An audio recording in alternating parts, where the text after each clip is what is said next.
Hello and welcome to this week's episode of the Goodrum Show with me, Chris Goodrum.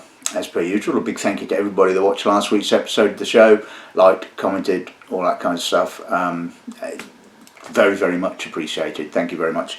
If there are any comments that I haven't caught up with, I will obviously endeavour to do so soon as possible. So, right, this week's episode of the show, what have I got for you?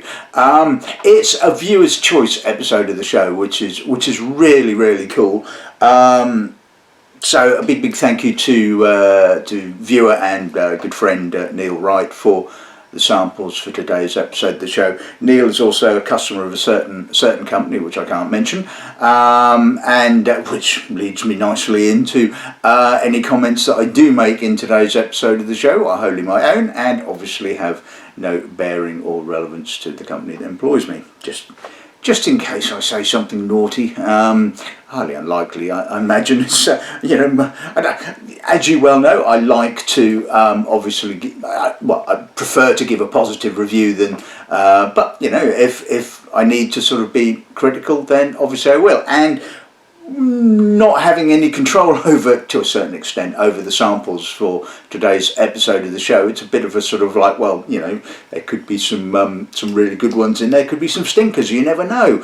Obviously I've tasted them beforehand, so I know what I'm letting myself in for, but anyway, don't think there's really a huge amount to say apart from let's just take a look at today's lineup. In the village of roses.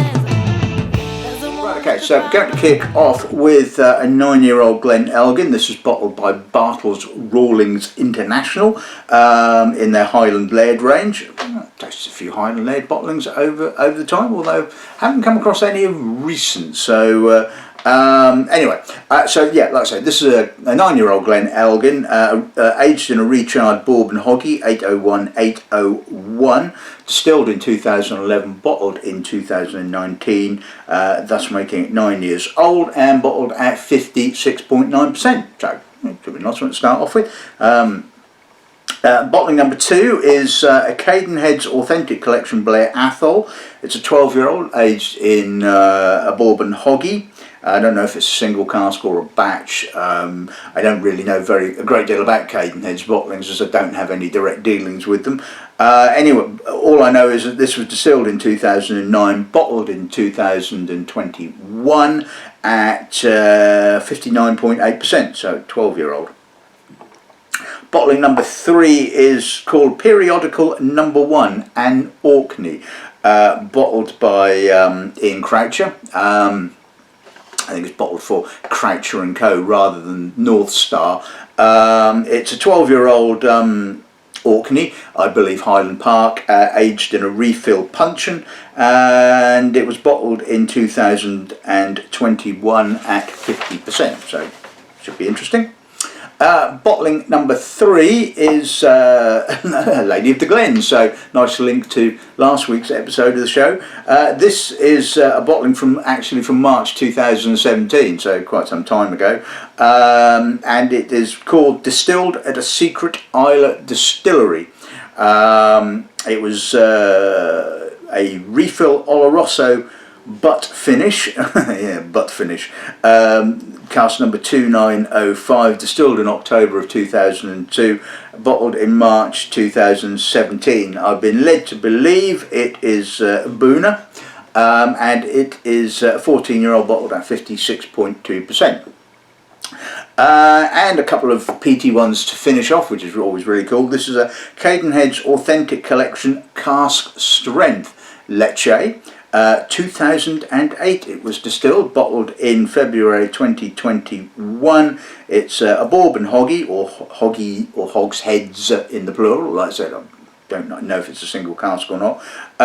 It's bottled at 55.8%, and so being distilled in 2008, as you probably I may well have mentioned last week when I tasted the Lady of the Glen Leche. My personal opinion, 2008 is the kind of point where the distillery kind of cleaned up its spirits. So it'll be interesting to see which side of the line this one falls. And the last bottling of the day is Douglas Laing Big Peat 10-year-old Cask Strength Edition, bottled at 54.2. I believe the code is, or the bottling code was L190719, bottled in 2019. So always intrigues me, Big Peat. I mean, I like how they put on the label that, you know, there's Bamor and Kalila and Ardbeg and Port Ellen. I mean, I can't believe that it's got that much Port Ellen in. I mean, really, I mean, look, you think about it, you know, if you've got Castle Port Ellen, even if it's ropey old Port Ellen, you know that it's you could sell it for, you know, 3 figures, 4 figures probably, comfortably. So why are you putting it into a vatting? I mean, they may well be putting a little bit in, I mean, and all you need to do is put in a teaspoon. So it'll be interesting to see whether whether I can actually pick up any of that from there. And the same goes for Ardbeg. I mean, if you've got casks of Ardbeg as well, I mean, quite comfortably, Ardbeg with any sort of age is going to, you know, retail for sort of like, you know, 3 figures easily. So again, you wouldn't want to use it on a blend. I mean, I'm not saying that it's not a good blend, and I'm not questioning, obviously, if they state that these things are in there, then they have to be in there. You can't basically say, well, it's got this in it, but we haven't actually put it in. It just makes me wonder, A, how much of that particular you know, distillery goes in, and anyway, I'm just going to dig myself into a bloody hole, aren't I? So I think it's probably about time I shut up and just taste some whiskey, I think.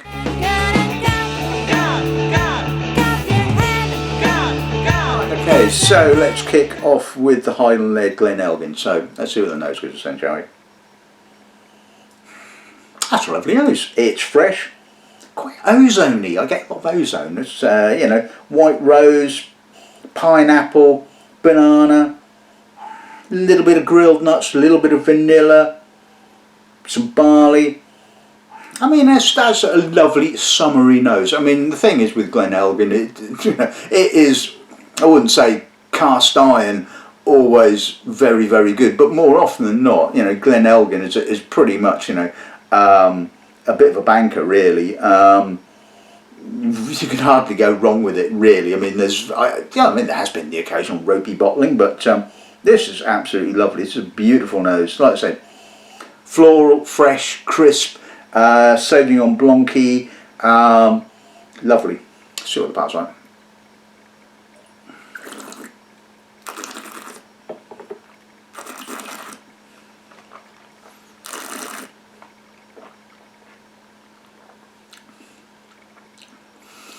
Oh, I noticed the alcohol on the finish there. A bit grippy. The oak is gripping, but it's kind of, the alcohol is enhancing the tannins as well. Palate is fuller, oilier, more barley, less of the estuary fruit, although the estuary fruit is still there. Not quite so fresh, fuller, richer. Apple, pear, banana. Like I said, quite masked. The alcohol is very noticeable. Certainly not unbalanced, but I think that is really going to need a little drop of water. So let's see what that does to it.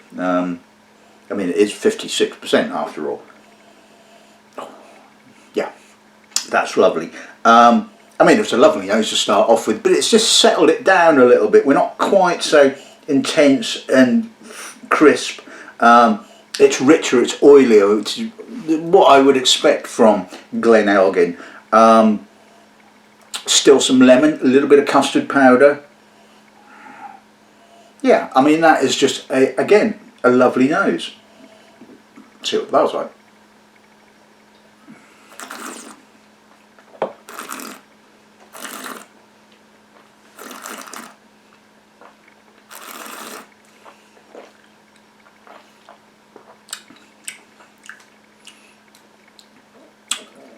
Yeah, palate is okay. The oak is gripping a little bit. It's getting a little bit bitter. There's not quite so much fruit actually to kind of balance it out to a certain extent. Although in saying that, it's got a nice length, it's got some good weight, it's got a pleasant oily mouthfeel. Maybe it could have done with a bit more time, I don't know. That oak is yeah, I suppose you kind of worry about the sort of the bittering of the oak.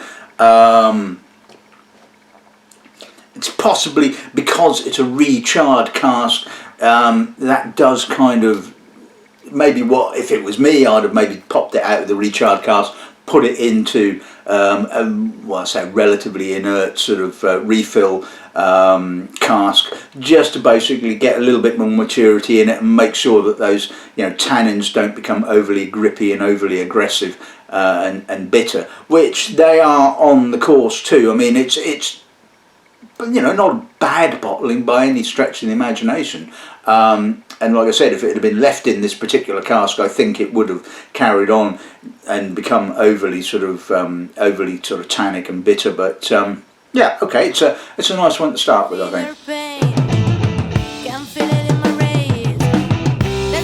Okay, let's move on to the second bottling. So this is a Bourbon Hoggy Blair Athol 12-year-old. Let's see what nose gives us then, shall we? Okay, that's another pleasant nose. Raw barley, oxidised fruit, grippy, edgy. It's got quite an edginess for Blair Athol, actually. A little bit of white wine vinegar, custard powder, sort of flour, cereal flour, milled flour. I mean, there's a nice citric side to it as well. It's got that kind of, it's got a little bit of verve. Yeah, I mean, that's that again, not an unpleasant nose at all. Intriguing, quite complex. Again, nice to see Blair Athol not hammered in sherry. See what comes on.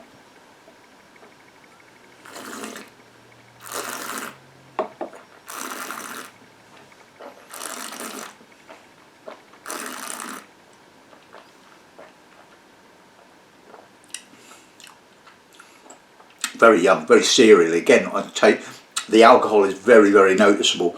Quite raw. Again, getting that white wine vinegar note.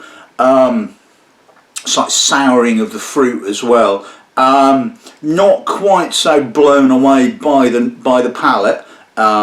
Neat. It's got a bit of spice on the finish, but that's kind of more sort of more alcohol sort of enhanced spice in actual fact.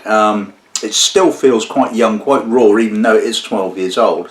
And it just goes to show that sort of age, well, age is just purely a number, you know. It doesn't necessarily mean that because a whiskey is 12 years old, it's you've got some maturity, 15. It's just, you know, every whiskey has its kind of point, I suppose. Anyway, so we're going to put a little drop of water with it, see if that changes the alcohol and just brings out something else. The oak is a bit more sweeter. It's kind of lost some of that edginess and lost some of the complexity, I guess. It's still quite raw, still quite young, still quite cereally.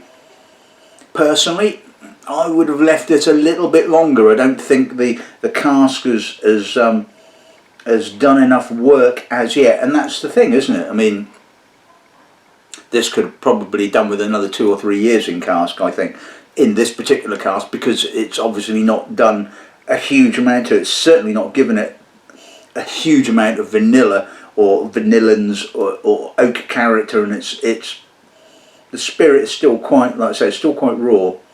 So we'll pass on.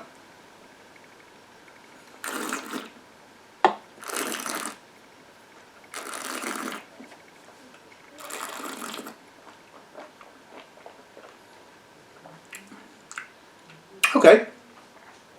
Yeah, it's still quite young, but the palate has kind of become a bit fleshy, a bit fuller, a bit more fruit. Just knocking down the alcohol has brought out a little bit more oak as well, and getting more sort of that sort of vanilla custard powdery kind of character. It's still quite raw though. It's still young. I still think it needed more time in the cask. I think this was bottled too soon. God, I'm so hard to please, aren't I? But anyway, on the whole, on the balance, not a bad whiskey at all. Just should have been left a little bit longer, and I think this is the big problem I've had for years and years and years with independent bottling companies. Is you get the feeling sometimes that they're bottling things because they have to bottle something.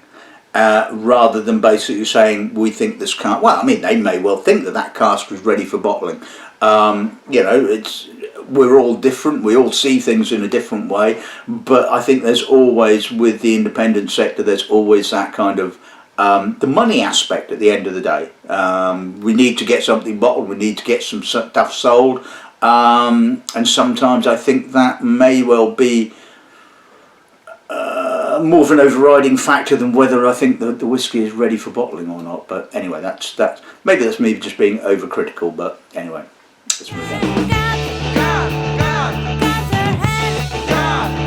Okay, so let's move on to the Croucher North Star Periodical #1. Let's see what the nose gives us then, shall we?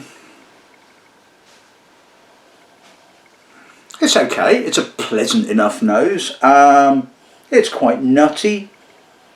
There's some malt, salt, a touch of sherried fruit, touch of sort of more lighter sultanery end of the spectrum. It's quite summery. It's got some summer flower notes. It's not the most complex of Highland Parks that I've ever come across. It's a perfectly pleasant nose. Yeah, like I said, it's not majorly complex, but let's put it this way: damn sight pleasant, a better nose than the 12-year-old Highland Park that the distillery produces. That's all I can say. Hopefully that's praise enough. Anyway, let's see what the power's like.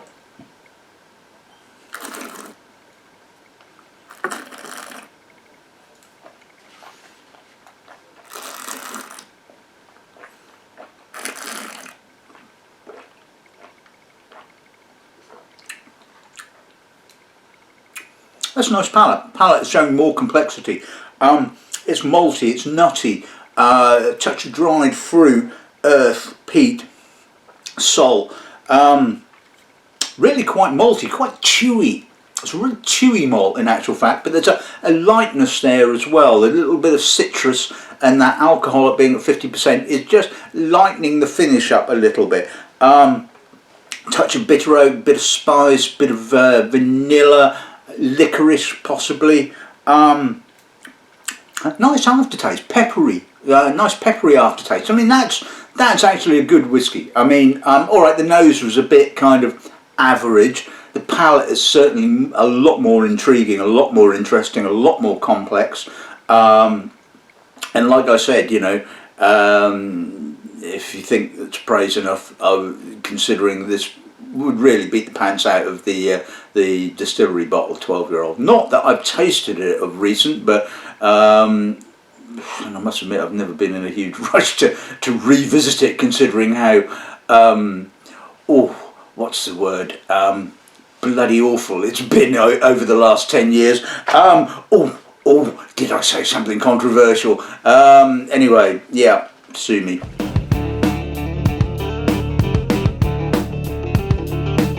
Right, okay, so let's move on to the Lady of the Glen, distilled at a secret Islay distillery, which, like I said, I believe or have been told is a booner. Let's see what the nose gives us. Well, I wouldn't be surprised if it is booner. I mean, it's big, it's chunky, it's balsamic, it's sherried as hell. Dried fruit, prune, raisin, treacle, earth, salt. Distillery character? Well, I need to be honest with you at the end of the day. I mean, even though this was probably American oak, then refill Oloroso. Damn, that was a bloody active cask. I mean, that could only have been used once, I imagine, because it's pretty much all I'm getting. Yeah, I mean, 14, I would guess it was probably somewhere in and around that kind of area. It's it's sort of, yeah, I mean, if you like this kind of stuff, then fine. To me, it just sort of like, it's just all cask. Clean, no sulphur, I will give you that, considering Bunnahabhain's history with sulphur. Ooh, let's insult another distillery, shall we? Good job I don't work with them directly, isn't it? No, I mean, you know, it's clean, alright? Okay, it's clean sherry, and it's clean sherry. Let's say with the power side.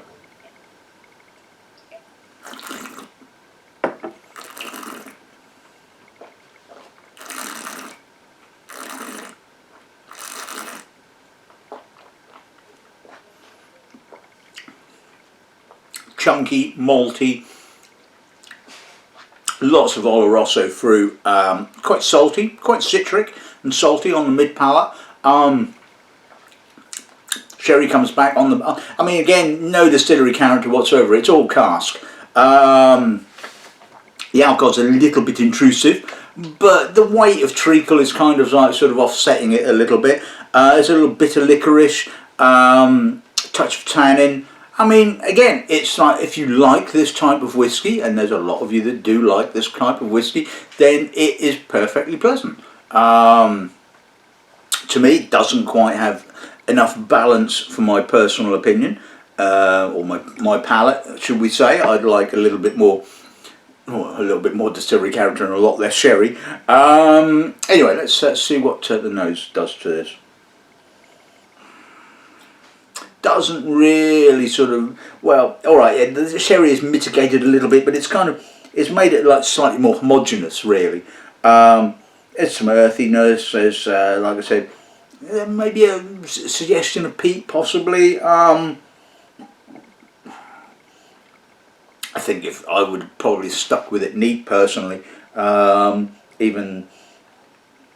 even though it's pretty much all sherry. I mean, it just hasn't really brought out any distillery character whatsoever.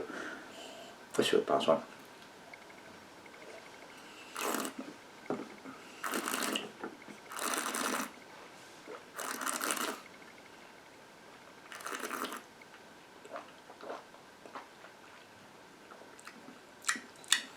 Again, the palate is relatively homogeneous, it has to be said. It's sherry.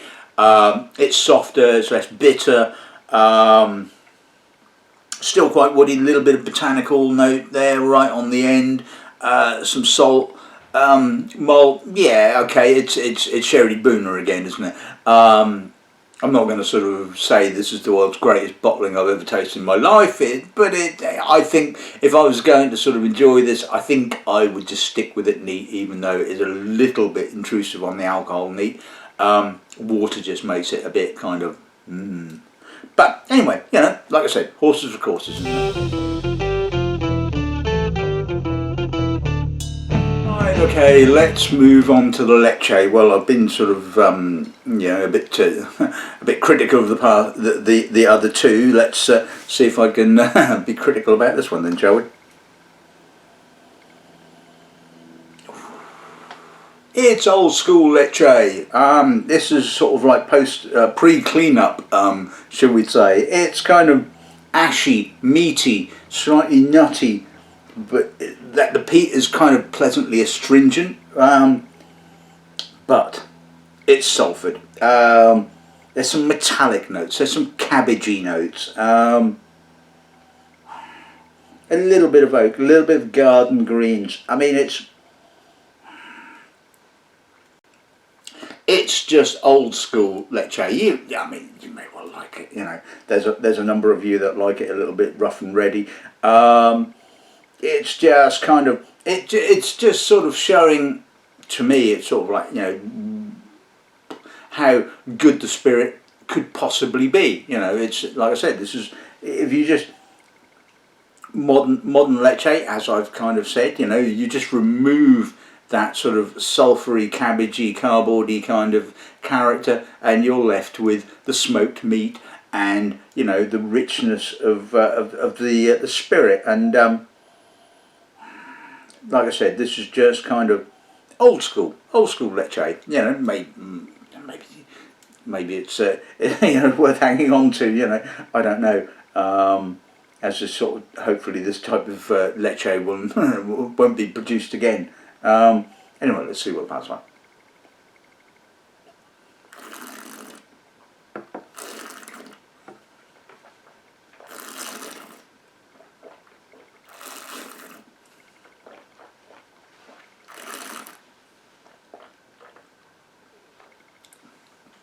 Jesus. Oh, you notice that alcohol. Even though it's only 55 or 55.8, 55? Yeah, 55.8. It really does mask the, really hits the palate. It's, again, quite sulphury and cardboardy. But like I said, there's the earthy notes, there's the meatiness, there's the raw pepper and earth and peat.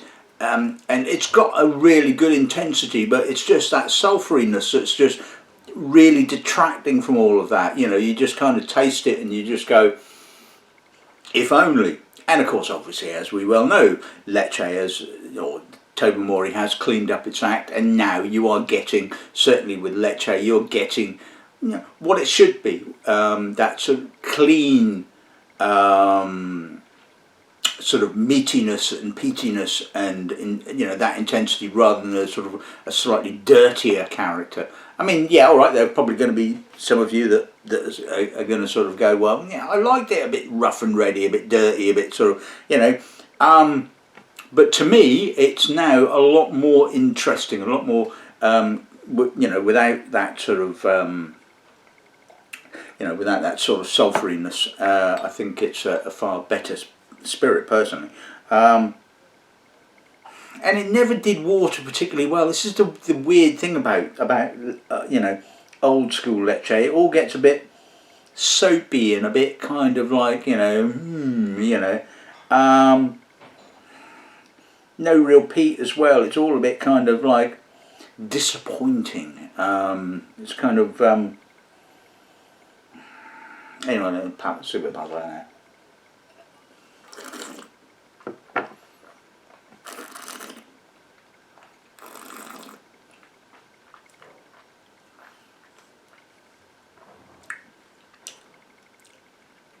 Oh, that's lovely.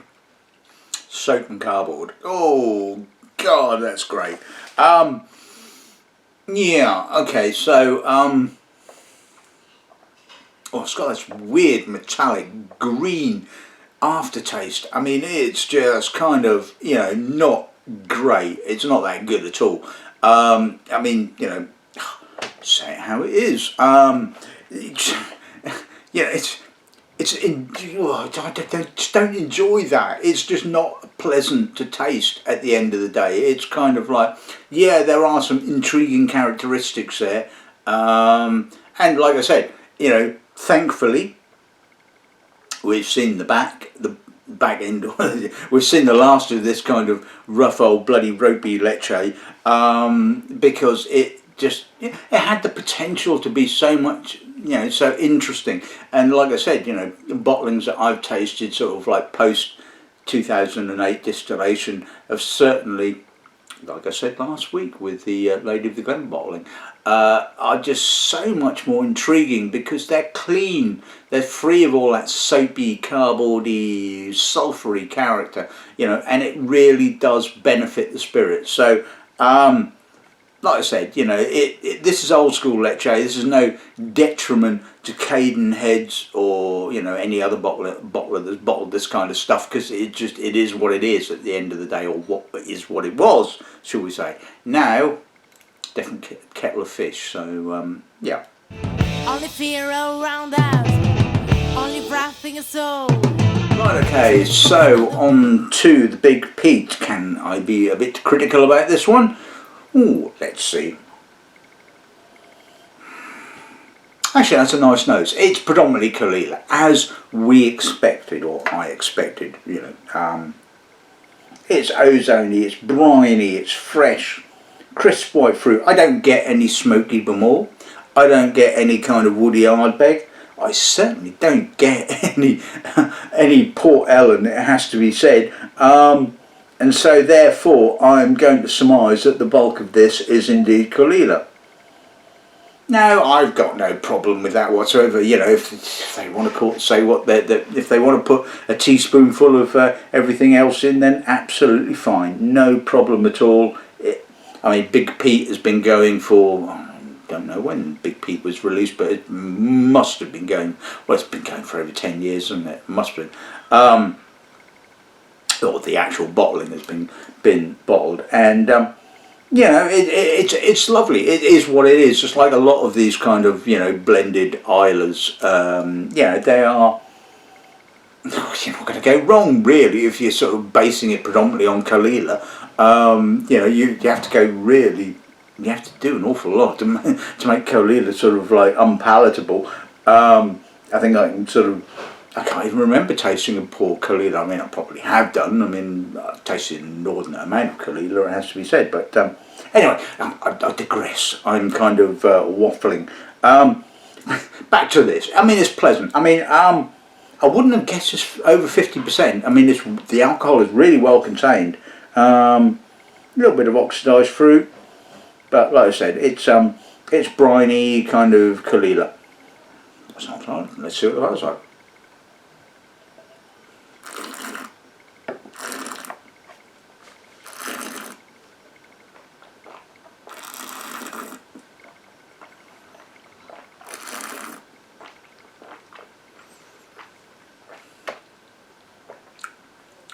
Full, rich, oily, actually quite smoky. I'm getting quite a bit of Bamor coming through now. Again, I think it's pretty predominantly Kalila. There's a lovely freshness to it, but there's some weight to it. There's licorice, pepper, touch of oxidised fruit, nice maturity. Again, the alcohol is really well contained. It's very long, lovely amount of peat, really intense. Quite ashy on the finish. Again, I'm not getting a great deal of Ardbeggy kind of woody peat. I'm certainly not getting any Port Ellen at all. But you know, again, at the end of the day, it doesn't really matter. I mean, it's a lovely whiskey in its own right, and I do wish that I must admit I mean, you know, come lockdown, sort of Douglas Laing just kind of disappeared off. Well, they didn't disappear off the face of the planet. They stopped sending out samples, and I haven't had any samples at all from Douglas Laing ever since, which is a real shame because they do bottle some lovely stuff, and I miss kind of having, you know, obviously putting my retailer's hat on here. I miss having their stuff on the shelf. So if anyone from Douglas Laing happens to be watching this, then you know, get in touch, please. But kind of coming back to that, I mean, Big Peat is Big Peat at the end of the day. I mean, I've tasted it God knows how many times, you know, the Christmas editions, all that kind of stuff. Anyway, let's see what those gives us now with a little bit of water. A little bit sweeter, a bit fuller, a bit richer, maybe more bog myrtle, salt, a little bit more oak in actual fact.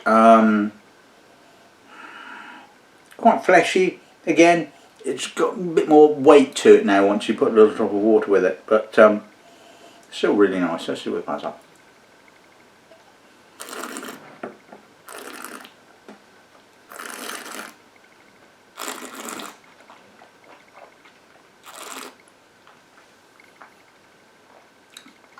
Fleshy, full, salty, peaty. The peat has certainly not disappeared because I put a little bit of water with it. I mean, that's rounded it out really nicely. Lovely bottling. Like I said, still just says Kalila to me. It could, you know, be 99% Kalila at the end of the day. But even so, still lovely whiskey. Right, okay, so let's sum today's episode of the show. Firstly, a big thank you to Neil for sending me the samples for today's episode of the show. You know, if there's any other you guys that want me to review any of your kind of bottlings that you want my opinion on, or you know, that kind of thing, then you know, feel free to send me some samples. I mean, you know, the show is kind of if it wasn't for the generosity of the viewers and the distilleries and the distributors, then you know, there wouldn't be an episode. There wouldn't be a show at the end of the day. Anyway, let's sum today's episode of the show. Highland Laird, Glen Elgin. Yeah, that was a lovely bottling. Took some water to bring out the kind of classic, the more classic Glen Elgin character, the sort of the honey, the weight, that kind of thing. It was summery, it was fruity, it was it was lovely, really nice, lovely, lovely whiskey. The Blair Athol, the Cadenheads Blair Athol, yeah, a little bit on the raw side. Probably could have done with a few more years in the cask personally, and I mean you could argue the same about the Highland Laird Glen Elgin, that maybe a few more years in cask, not necessarily in the cask it was aged in, the recharred hoggy, maybe some, a couple of years extra in, a non-recharred sort of bourbon cask would have probably just given it a little bit more maturity. But both of them I think were kind of like, well, they are what they are, and they, okay, you kind of accept that. The Periodical. Yeah, nice whiskey at the end of the day. I mean, all right, the nose was a bit palate was good, but like I said, you kind of put that up against 12-year-old distillery bottled Highland Park, and well, I would certainly go for that one every time, shall we say. The Lady of the Glen Boona, well, yeah, heavily sherried Boona, yeah, nothing to see here. Let's move on. On to the Cadenheads Leche. Well, yeah, old school Leche. Thankfully, we've seen the back end of that. Leche has kind of like progressed and is now a damn sight better than that. Like I said, I can't criticise the fact that Cadenheads have bottled this, because it is old school Leche. It's Leche as it was, back then. So it's kind of is what it is at the end of the day. And the Big Peat, well, like I said, it's Big Peat. It's lovely. Like I said, you question the fact that how much of the other components other than Kalila is actually in it, but still, it's a lovely whiskey. You may well think I've probably been slightly hard on some of these, but this is me. It kind of. This is what I go through when I taste spirits. When people, distributors, distilleries send me samples, critical hat comes on. It's kind of like, if it's going to go on the shelf with my retailer's hat on, it's got to be something I can get behind, and I do look at these things with a very critical eye. And sometimes sometimes it's not always a case of it's a lovely spirit. Sometimes you kind of go, well, okay, there's a few wrinkles there. Do I go with that or not? And it's so you may well think that in some of these I've been uber critical, but this is, like I said, I'm just trying to give you a kind of an insight into my kind of thought process, my kind of selection process, and my rationale for what to me says great whiskey, because there's an awful lot of whiskey about there. There's a huge amount of whiskey out there, and not all of it is great. And when you have to be when you have to select things, and it's the same with judging as well. When I'm judging World Whiskey Awards and things like that, it's a case of I have to basically sort of say, well, is this 100% brilliant, or is there issues with it? And you know what I'm like. You wouldn't have watched this. You wouldn't be watching the show if you didn't sort of like what I say. And yes, okay, occasionally I sort of go into that sort of area. But anyway, that's this week's episode of The Show in the Bag. I hope you've enjoyed it, and all I have to say is good drumming and good afternoon.